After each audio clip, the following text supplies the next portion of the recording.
je ferai appel à Ingrid, qui pourrait nous rejoindre pour nous en parler, parce que Ingrid a sacrément travaillé sur le référencement de tous les journaux par pays.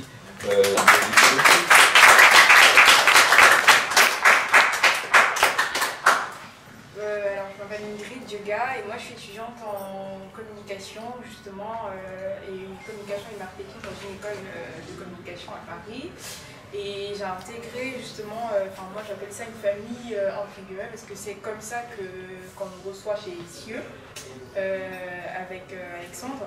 Et donc justement j'ai travaillé sur la partie référencement en fait dans la recherche de toutes ces informations par pays, par continent, etc. Donc moi j'ai contribué à la construction en gros du moteur de recherche de Buzz en soi, avec la collaboration de plein d'autres volontaires qui étaient vraiment motivés, parce que le sujet nous parlait tous. On se disait, bah tiens, c'est vrai, cet outil, de manière intuitive, on se dit que sur Google, on tape une information, on a tout de suite ce qu'on veut, mais on ne va pas chercher un peu plus loin à se dire qu'est-ce que, par exemple, les Camerounais en pensent, de la démocratie au Cameroun, qu'est-ce qu'ils en pensent dans différentes langues. Au Sénégal, par exemple, on parle Wolof. Il y a plein d'articles en Wolof justement qu'on avait trouvé justement pendant les recherches et les discussions qu'on avait au sein du local Cieux.